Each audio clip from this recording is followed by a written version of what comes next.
আসসালামু আলাইকুম। আমি doctor Fatematuz Zohra Antara, consultant dermatology and aesthetic medicine.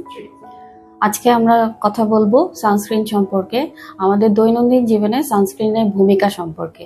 আসলে সানস্ক্রিন আমাদের দেশে প্রপারলি ইউজ করা হয় না। তো সানস্ক্রিন সম্পর্কে একটা মিথ আছে যে সবাই মনে করে যে আজকে তো একটু মেঘলা, আজকে সানস্ক্রিন ইউজ করতে হবে না।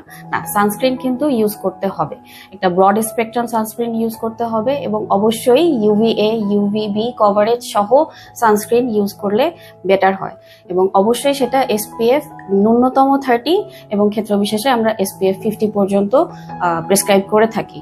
এবং অবশ্যই আপনার স্কিন কোয়ালিটি অনুযায়ী আপনাকে সানস্ক্রিন চুজ করতে হবে। অয়েলি স্কিনের এক ধরনের সানস্ক্রিন, যাদের অ্যাকনি প্রন স্কিন তাদের জন্য এক ধরনের সানস্ক্রিন, বা যাদের মেস্তা বা প্রিকেলসের বা সানস্পটের সমস্যা তাদের জন্য এক ধরনের সানস্ক্রিন আমরা সিলেক্ট করে থাকি।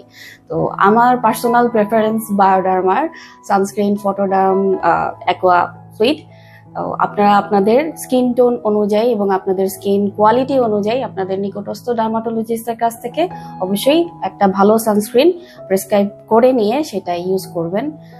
আজকে এই পর্যন্তই। সবাই ভালো থাকবেন, সুস্থ থাকবেন।